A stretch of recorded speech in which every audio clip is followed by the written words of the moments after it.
Hello and welcome to Texans Talk Money. I'm Kyla, your host and a peer financial coach at Texan Smart. Every episode, we will be joined by another peer financial coach from my office, where we will be navigating all the roads on how to handle your money as a college student. So sit back and get your wallets ready to be Texan Smart. Hello, everybody, and welcome back to Texans Talk Money. Today, I'm joined by Mackenzie. This is her second time on. How are you, Mackenzie? I'm doing good. Yay. So I hope everybody had a great spring break. I know I did. I got to relax. I had lots of fun just not having to just do schoolwork. So I hope everybody else enjoyed theirs. Today, we're going to be kind of talking about a topic that hopefully everybody can relate to in some kind of way.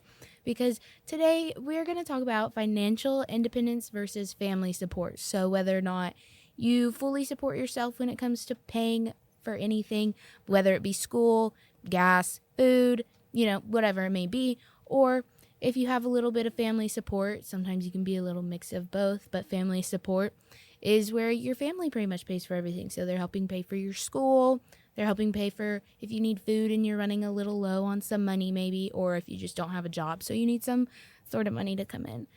And I brought Kenzie on this week because me and her know each other very well, and I know I am a little bit more on the family support side, and Kenzie's a little bit more on the financial independence, which go her. She's a big girl. She's taking care of her own money. Yes, Get I do. it?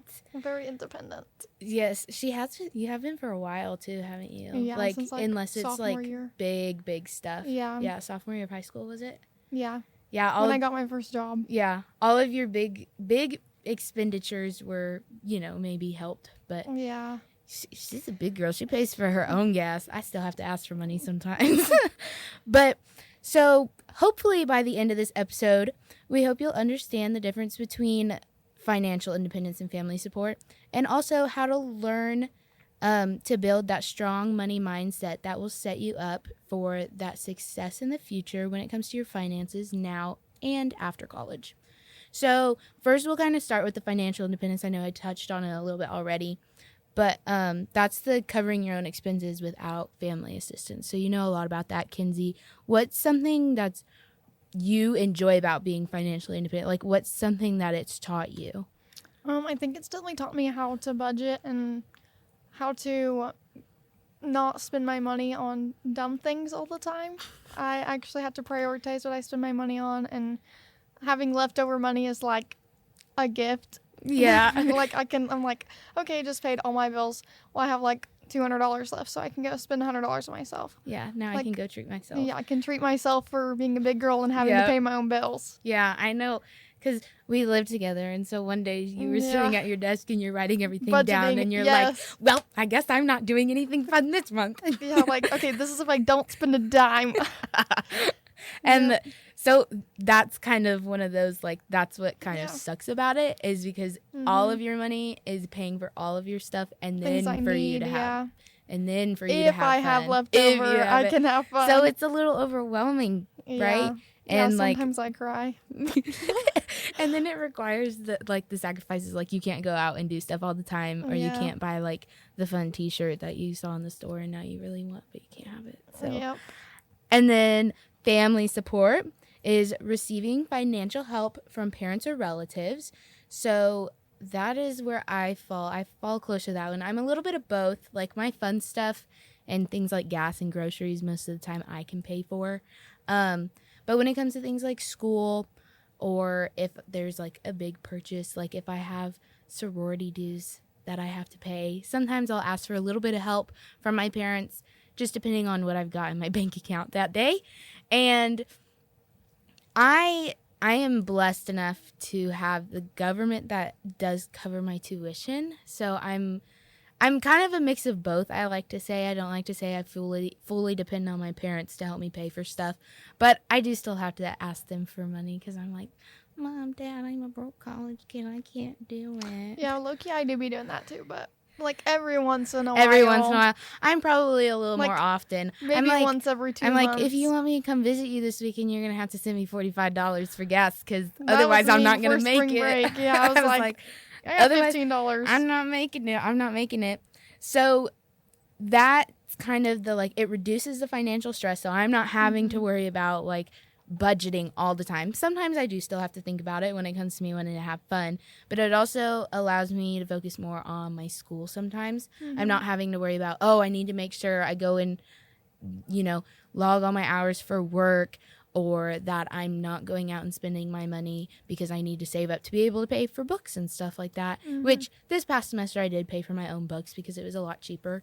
So that was one of those that I took into consideration for the month and just didn't, spend extra that I didn't need to. Like, before going on spring break, I paid to go on this trip with my friends, and I was running low on my money, and I was like, Mom, I need gas to get home. Can you please send me some? And she's like, I guess so.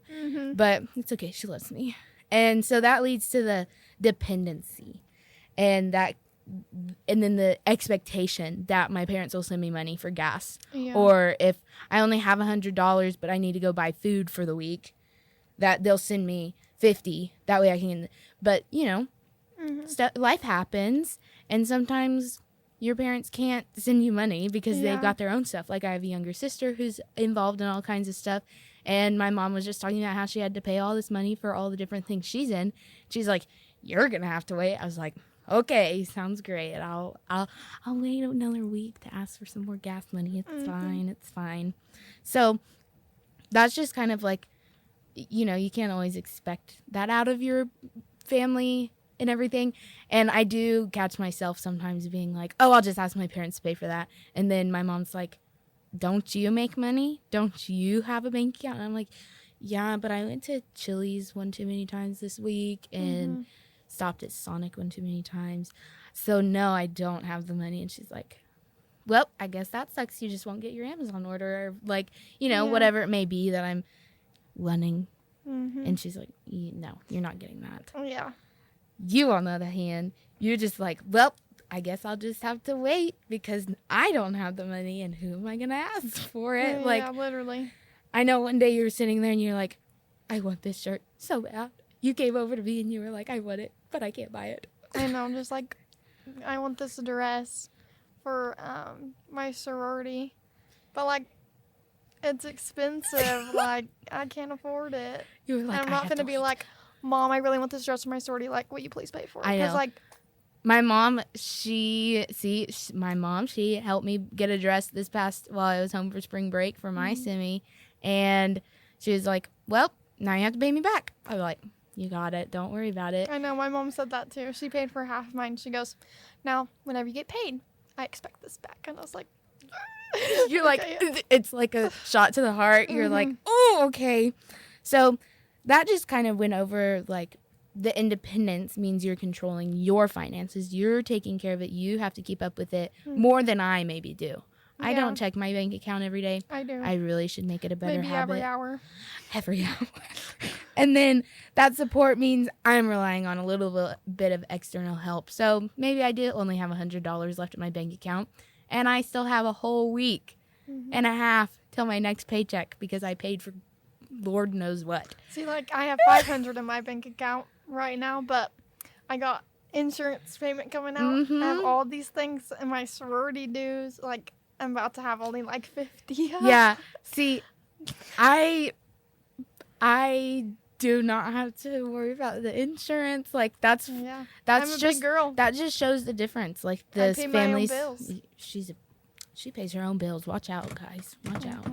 And then both can be beneficial if balanced correctly. So as long as I am not sitting there always asking my parents for money and just racking up all my money to go spend it on whatever I want, it's okay, because then I'm not setting up those unhealthy expectations. And then for you, as long as you're not becoming crazy stingy and like, I can't spend a dime, like, you still have to treat yourself and give yourself a break. Don't worry. Oh, I know you do. Don't worry. Like, the other day I was like, dang, I'm so hungry. When was the last time I bought myself food? Oh, not a long time, and I spent $40 at Wingstop. $40.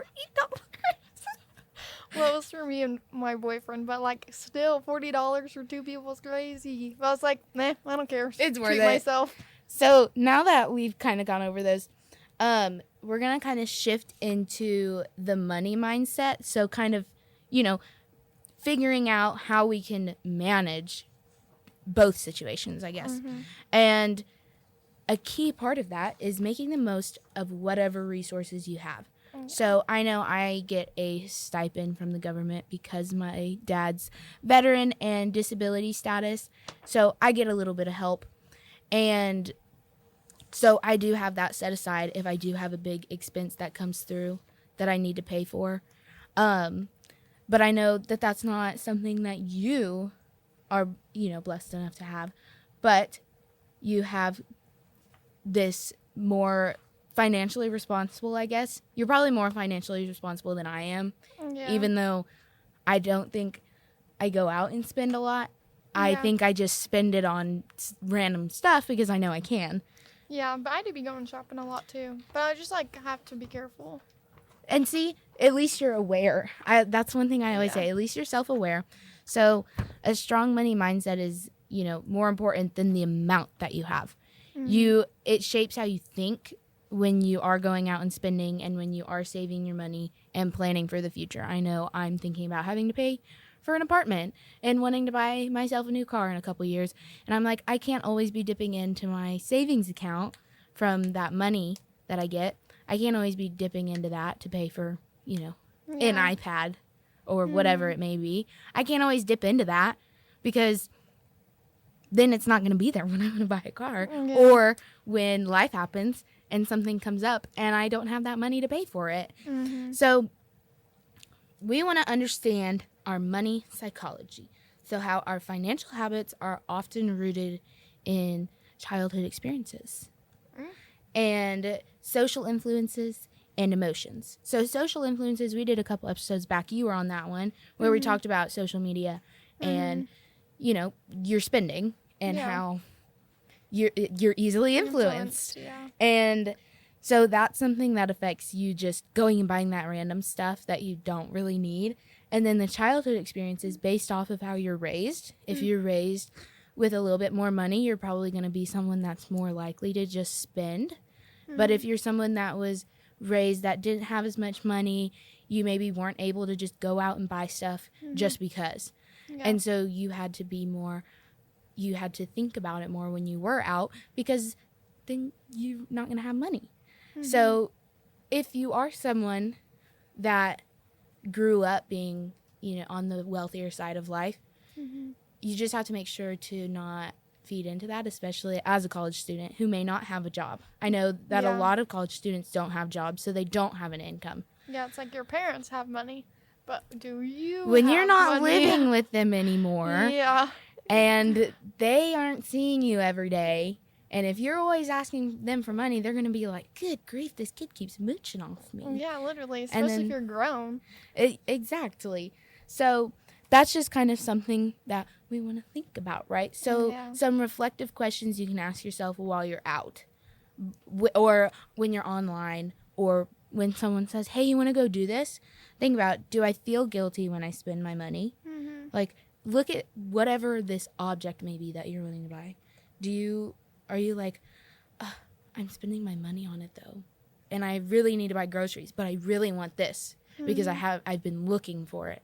Is it really that big of a need? Like, how bad do you feel dropping however much it is on like a t-shirt, Yeah. Like, do you really need this t-shirt? How often are you going to wear this t-shirt? How many other t-shirts do you have that you could wear before buying this new t-shirt kind of stuff? Yeah. And then, do you avoid looking at your bank account? Like I said earlier, I don't look at mine as often as I probably should. Sometimes I'd just be scared to open it because I already know there's going to be nothing in there. Well, once again, at it's least okay. If it's it gets declined, it's fine. That is not Texan Smart, Well, Kinsey. okay, listen, It's fine. y'all, it's We're- fine. we live and we learn, I guess. Live and laugh. That's And we learn, I live, guess. laugh, learn. There we go. And then do I spend impulsively when I'm stressed? So I know I was getting a little stressed at one point and I bought like a $75. It was when we first came back from Christmas break. I got really stressed and I was like, I really miss being at home. I got used to being at home for a month And I spent like $120. And I was like, this is not good. This is not good at all. I called my mom. I was like, Mom, you have to help me refund all this stuff because I can't afford it right now. And she was like, well, that's why you don't spend when you're stressed. And I know my mom, like one time I asked, I was like, hey, do you want to go to the store with me? She's like, nope, I'm not going, because she was so stressed. She's like, I'm not going. Because she knew she was just going to spend. Yeah. It's coping. It is. It's that retail therapy. It makes you feel better because you're like, well, now I'm treating myself. I'm stressed, so now I'm going to treat myself. Don't do it. And don't like go buy food because you're stressed, because that's just as bad. And that's just not going to make you feel good in the end because you're probably not even hungry. Yeah, low-key. Also, but make sure you are eating. We do need to keep that in mind. So that kind of feeds into the FOMO and the social spending. So like when you're out with people, college life comes with those pressures, that peer pressure of like, oh, come on, come out with us. It's going to be great. Let's go to the Twist. We'll go to Two-Step. It's only $10, but maybe you can't afford going to the Twist every week. That's for $40 a month. Yeah. That's see? Think about it. Look at that. That's how I think about it. See? $40 a month if you go to the Twist every week for Two-Step Tuesday. And that's one of those, the concerts to trips. Like I said, I spent money to go on a trip with my friends. I don't usually do that. I don't usually spend money to go out with my friends. Yeah. So it was okay because I was like, I don't usually spend this much money. And I have a lot on hand right now, and it's going to be worth the money. Yeah. And ask yourself, am I spending because I truly want to, or because I feel like I'm being pressured to spend it? Like, sit and think. I'm just going because my friends are going, but I have to pay to get in. Yeah. But I don't want to pay to get in because I don't actually want to be there. If you're sitting there and you're saying, I don't want to have to pay to get in, do I even really want to go? Maybe don't go. Yeah. You may be sad that you didn't go. It may feel left out, that FOMO. But sometimes being a little bit sad that you weren't there is better than being broke or missing money that you didn't need to spend because it was like a waste of your time. And so that's just kind of, that also helps you break emotional spending because it's the serotonin. It gives you serotonin or dopamine, all the different ones. Hormones. And so when you're spending to go hang out with your friends, you're like, oh, it's going to make me happy. I'm spending time with my friends. That's an emotional spend. Or, like we said, when you're stressed. Don't go spend when you're stressed because that's an emotional expense. Oh, my goodness. And then, even if you're sad, like if you're sad and you're like, I'm going to go do some online shopping. It'll make me feel better. And then you have a $60 Amazon cart and no money. Don't do it. I've done it. It's not fun. Try a 24-hour rule before making those purchases. Sit there, put it in your cart, think about it. Just, do I really need this? Or was I just upset? Once you're over that little sadness or like that excited or stressed, then you can go back and look at it and be like, oof, I don't need this. This is not something that I need. You don't need to go out and buy 4 new phone cases. You have one phone and you have a perfectly good case on it right now, Yeah. And then, so we just kind of want to shift that mindset into this. Instead of saying, I can't afford this, ask what's more important for my future. So saying, I can buy this just because, well, do you need to buy it just because, or should you maybe save it for next semester when you need books? That extra $50 out of that $100 that you have for yourself that you're putting aside for entertainment, maybe you could put that half of that into savings and have it for later, because then you'll appreciate it when you have money for books. I know I would have loved to have a little extra money for books this past year, but it's fine. It's fine. So now that we kind of understand, spending psychology, we can kind of talk about how to avoid common pitfalls and the college lifestyle creep. Do you know what that is? No. So that a lifestyle creep is when increased income or financial help leads to automatically increasing your spending. So I know I spend a lot more money since I got my job here at Texan Smart and since being at college. because you don't have a parent that's like, no, you don't need to spend that money. You need it for this. You don't have someone sitting there telling you you need to save your money for that, because you're not telling your parents every second of the day what you're doing. Yeah. You know, when you're living at home, they're like, oh, well, where are you going? And sometimes, you know, they'll be nice and they'll give you some money. Well, now that you don't have that extra $20 that they maybe gave you to go to Whataburger, you're spending your own $20 and you're losing $20. Yeah. And then it's not in your pocket anymore. It's gone. It's no longer in your bank account. So kind of we want to steer away from it. So like we talked about, the going to the twist. That's a big part of Tarleton's culture. Everybody loves the twist. Maybe just because everybody else that you know is going doesn't mean you have to go. Do you even like going? Can you even two-step? Think about things like that. Are you going to enjoy yourself when you go? Are you a people person? Ask yourself those questions of the environment that you're going to be into, because you don't want to go into an environment that's stressful for you, because then you're not going to be happy, and then you're going to regret it, and you're going to feel guilty spending. Even if it's $10, you're going to feel guilty spending it, and that's what we want to avoid. So just remember, because you have more money doesn't mean you have to spend the money. Yes. That is a hard lesson I had to learn. I know when I first got here, I was like, I'm going to go to TJ Maxx, I'm going to go to Walmart, I'm going to go to Ulta, and I'm going to spend all my money. And then I had no money. I was like, oh, actually, it's not a bottomless pit of cash and invisible money, and I actually have to not spend my money. Because when I was with my parents, they were like, yeah, we'll get it for you, don't worry. And that's kind of one of those, what financial background do you have? Are you a financially independent person?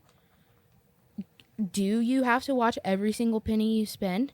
Or are you someone with family support that thinks they can just go spend all the money that they have and someone's going to replenish it? So I know for me, sometimes, like I've said before, I can ask my parents, hey, I need help with this purchase. It's actually for something I need. And they'd send me a couple bucks for it. You, on the other hand, maybe wouldn't have that opportunity. Yeah. I know for a school project or for one of my classes, I had to buy a certain platform. Well, my mom sent me money for it, and I didn't have to worry about it coming out of my money. Yeah. But I know you had to do the same platform, and you had to pay for that one all by yourself. And I know that it sucks because it was a big payment, too. Yeah. I mean, if it's something I need, like, they'll send me money for it. But, like, if it's something I want, it's maybe they'll send me the money, but I got to pay them back. Yeah. Or no, because if you don't have your own money for it, then you don't need to be buying it. Yeah. Like, if it's essential, more likely for them to help me than it is for them to not. Yeah. And that's just kind of one of those things that you want to stay away from. So, you know, when you get that refund check from your student loans, save it. You know, save it. Keep it to the side. Because let's say you do have some insanely expensive platform you have to buy, and you need that money. So then you have the ability to go grab it real quick, and you're not feeling guilty about it because it's something that you need, and it's money that you set aside for something like that. And do you splurge or do you save? Think about that. Are you someone that as soon as you get paid, you're going out and you're spending your money? Or are you someone that when you get paid, what you're thinking about first is how much of this can I set aside? Like, what do I have coming up that I may need to pay for? How much can I set aside for, you know, the next 2 weeks before I get paid? So that's just kind of, that's, you know, those little things like we like to say here. So some practical little steps. Set spending limits for your fun activities. Like a $50 limit every, once a week, because I know sometimes it can be expensive, or you can up it depending on, like, you know, maybe it is spring break, or you can lower it if you know it's going to be a little bit more relaxed. Don't go, like, if you know you're going to be sitting in your dorm for a weekend because there's nothing going on, maybe set a low spending limit, because you're more likely to get out of your dorm just because, and then go to the stores and spend just because. But if you set yourself a limit of, oh, I only have $10 more I can spend, then you know, okay, that's where I'm cutting myself off, and then I'll still have money left to be able to pay for whatever else I may need. Right. And if a family is supporting you, channel that money towards essentials or savings instead of lifestyle upgrades.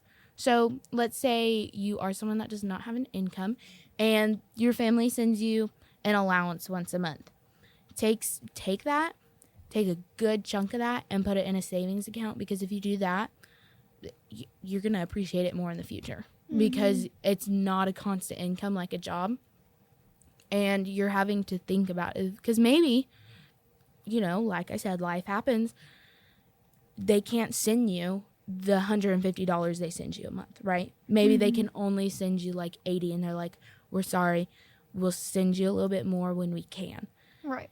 Well, you went and blew the last month's allowance, and now you only have $80 to get you through the next month. And so now you're like, well, what do I do? Because I have to go buy groceries. I have to buy gas because I, drove 45 minutes away to the nearest Target or whatever, So now you're like, well, now I'm going to have to start asking my friends to take me places, or if we can just hang out in the dorm because I can't spend any money to go out. And so that's one of those, you don't want to have to be sad because you can't spend any money. Yeah. Like me personally, I would rather be sad that I can't spend a chunk of money than being sad that I can't go out because I don't have any to spend at all. Yeah. Like, I would at least like to know that I'm setting myself a boundary of not spending money. So then there's that social comparison trap. If you do have friends that are like, oh, come on, let's go out. It's not like $15, $20. It's not that bad. It'll be fine. And you're like, well, I only have $40 in my bank account right now. 15 to 20 is going to put me in the hole pretty much. Yeah. And so just because, your roommate gets a new iPad like I did, that does not mean, or goes on an extravagant spring break. Let's say they went on a cruise. That does not mean you need to do the same thing. That doesn't mean, oh, my roommate got an iPad. Maybe I'll go buy myself a new phone. Or maybe I'll go treat myself to a shopping spree over spring break since they're going on a trip. Ask yourself, am I making the choices that truly align with my financial stability and goals? You want to think about your goals. If you are someone that is planning to purchase something like a car in the near future, maybe don't go spend $150 on stuff that you're going to touch once in the next 3 months. Yeah. Think about it that way. You want to think about what's more beneficial for you in that moment or more beneficial for you in the future than in that moment. So now that we've kind of talked about that, like lifestyle creep, as I'm calling it, let's kind of talk about how you can prepare for full financial independence if you are not someone who is already financially independent. Because sometimes, yes, they do have help, or you have things like student loans that you may get a refund from. So train yourself for post-college independence by taking responsibility gradually. Let's say you're living in an apartment, if your parents cover your rent, consider splitting it in half. So you're getting used to that, a good chunk of money coming out of your bank account every month, or maybe just paying for utilities and groceries. Maybe they're going to cover the rent, but now you're also going to cover the utilities and the groceries instead of them paying for all of it. That's a good place to start, especially if you're someone who doesn't make a lot, because, rent gets expensive. It's not fun out there right now. So think about stuff like that. And then future-proofing your finances. So learn about the credit, savings, and student loan repayment before you graduate. I know that that's all stuff you have experience with. I know you have a credit card. Yes, and I do. That and savings and student loans. Yes. Kinsey, see, look at her. She's a big girl over here. She's got it all. Yeah. And see, I do have a savings, but I do not have a credit card, and I do not have student loans. I do have scholarships and everything. But it's nothing that I have to pay back in the future, which, not everybody is is blessed enough and to have that opportunity. So just think about making sure that you're going to be prepared when you graduate, because once you graduate, the real world hits. Once you're out there in the real world, like you're in the half real world now. You graduated high school, now you're here. You're still getting a little bit of help, maybe, and then you graduate college and you're in the real world fully on your own. Like, you've got help here and there, but it's not like when you're a student. Yeah. And so set those clear financial goals that you want for when you graduate, and moving into an apartment or a house, building that emergency fund once, because most of the time when people graduate, they're no longer dependent for their parents. Like, it's set up that way. Yeah. And achieving debt-free living. Nobody wants to live with debt. It's not fun. It's not fun because then you're always worried about it. Yeah. You're always worried about it. And so that's that mindset shift. Instead of I'll figure it out later. It's fine. My account may overdraft, but it's whatever. It's whatever. Start asking, how can I prepare for my future today? How much can I set aside a month into a savings account so that I'm not, saying, I'll just take care of it later. It's fine. It's fine. Nobody needs to know. Nobody needs to know that I've just spent myself into a hole. I'll take care of it later. It's fine. It's whatever. So with all that in mind, we're a little bit better equipped with those practical and psychological savvy approaches to managing our money, whether you're financially independent or you're on family support. So, we talked about all that, and we talked about the pros, the cons, and then how to think about your spending as either or. And I think that this is a really beneficial episode for anybody, even if you are like a freshly graduated college student. It's still good to know some of that stuff, because maybe it's something you never learned about while you were in college, and now you're struggling, or now you're stressed out, or your family's like, okay, I don't think we can help you pay for this stuff anymore. We need you to be a little bit more financially independent. I know that's one thing my parents said. They were like, when you do graduate, if you are struggling a little bit, we can help you out, but we're not going to pay for everything. Like, you're going to be a full-blown adult at that point, and you're going to have to take on all of that responsibility. I know it's a hard pill to swallow sometimes, especially because I love my parents, and they're my best friends, but I know they can't pay for my stuff forever, and I think they would probably kill me if I made them pay for my stuff forever. So whether you're financially independent or receiving that family support, remember, your money mindset is what ultimately shapes your financial future. Think about your money.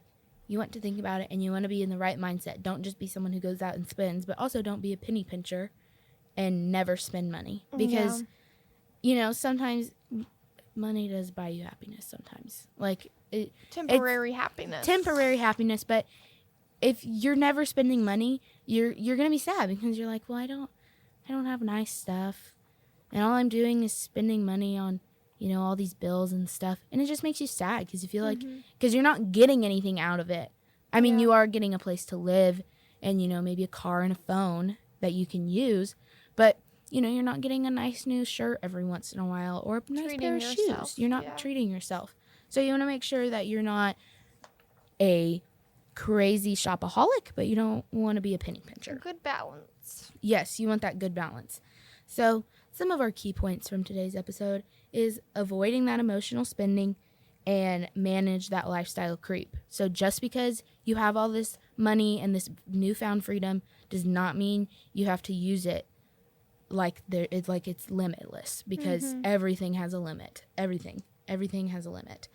And adopt those smart spending habits now to pave the way for your post-college independence. So as long as you start those good habits now, it's going to be easier to continue on or build off of them after you have graduated.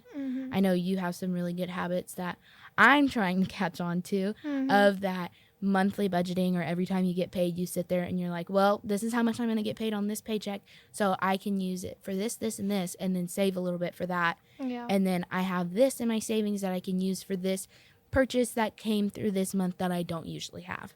And so I'm trying to get better about looking at those things, because I am getting to the point where my parents are about to be like, okay, we're done.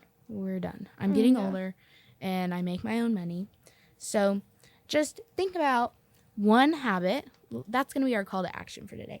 Think about one money habit you can start improving today. So whether it's something that you already have and you can build off of, or if you just start a brand new one, whether it be making yourself a budget or setting up a automatic transfer when you get paid. So I think that we have touched on everything for today. We enjoy having y'all listen to us yap and yap for who knows how long. So I hope everybody has a great rest of their semester. And remember, be well, be ready, and be Texan Smart.